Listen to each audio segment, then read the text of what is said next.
ሰማይና ምድር ሰራዊታቸውም ሁሉ ተፈጸሙ። እግዚአብሔርም የሠራውን ሥራ በሰባተኛው ቀን ፈጸመ። በሰባተኛውም ቀን ከሠራው ሥራ ሁሉ አረፈ። እግዚአብሔርም ሰባተኛውን ቀን ባረከው ቀደሰውም፣ እግዚአብሔር ሊያደርገው ከፈጠረው ሥራ ሁሉ በእርሱ አርፎአልና። እግዚአብሔር አምላክ ሰማይንና ምድርን ባደረገ አምላክ ሰማይንና ምድርን ቀን በተፈጠሩ ጊዜ የሰማይና የምድር ልደት ይህ ነው። የሜዳ ቁጥቋጦ ሁሉ በምድር ላይ ገና አልነበረም፣ የሜዳውም ቡቃያ ሁሉ ገና አልበቀለም ነበር። እግዚአብሔር አምላክ ምድር ላይ አላዘነበም ነበርና ምድርንም የሚሠራባት ሰው አልነበረም። ነገር ግን ጉም ከምድር ትወጣ ነበር፣ የምድርንም ፊት ሁሉ ታጠጣ ነበር። እግዚአብሔር አምላክም ሰውም ከምድር አፈር አበጀው፣ በአፍንጫውም የሕይወት እስትንፋሱን እፍ አለበት፣ ሰውም ሕያው ነፍስ ያለው ሆነ። እግዚአብሔር አምላክም በምሥራቅ በዔድን ገነትን ተከለ፣ የፈጠረውንም ሰው ከዚያው አኖረው። እግዚአብሔር አምላክም ለማየት ደስ የሚያሰኘውን ለመብላትም መልካም የሆነውን ዛፍ ሁሉ ከምድር አበቀለ። በገነትም መካከል የሕይወትን ዛፍ መልካምንና ክፉን የሚያስታውቀውንም ዛፍ አበቀለ።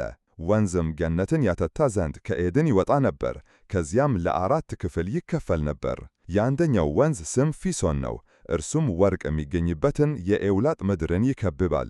የዚያም ምድር ወርቅ ጥሩ ነው፣ ከዚያም ሉልና የከበረ ድንጋይ ይገኛል። የሁለተኛውም ወንዝ ስም ጊዮን ነው፣ እርሱም የኢትዮጵያን ምድር ሁሉ ይከብባል። የሦስተኛውም ወንዝ ስም ጤግሮስ ነው፣ እርሱም በአሦር ምሥራቅ የሚሄድ ነው። አራተኛውም ወንዝ ኤፍራጥስ ነው።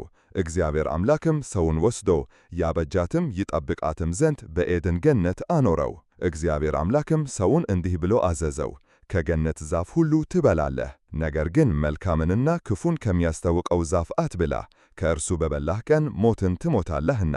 እግዚአብሔር አምላክም አለ፣ ሰው ብቻውን ይሆን ዘንድ መልካም አይደለም፣ የሚመቸውን ረዳት እንፍጠርለት። እግዚአብሔር አምላክም የምድር አራዊትና የሰማይ ወፎችን ሁሉ ከመሬት አደረገ፣ በምን ስም እንደሚጠራቸውም ያይ ዘንድ ወደ አዳም አመጣቸው። አዳምም ሕያው ነፍስ ላለው ሁሉ በስሙ እንደጠራው ስሙ ያው ሆነ።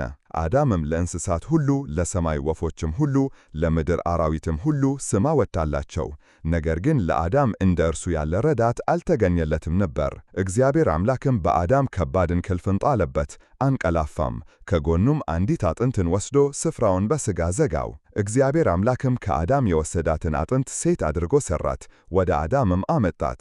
አዳምም አለ፣ ይህች አጥንት ከአጥንቴ ናት፣ ሥጋም ከሥጋዬ ናት፣ እርሷ ከወንድ ተገኝታለችና ሴት ትባል። ስለዚህ ሰው አባቱንና እናቱን ይተዋል፣ በሚስቱም ይጣበቃል፣ ሁለቱም አንድ ሥጋ ይሆናሉ። አዳምና ሚስቱ ሁለቱም ዕራቁታቸው ነበሩ፣ አይተፋፈሩም ነበር።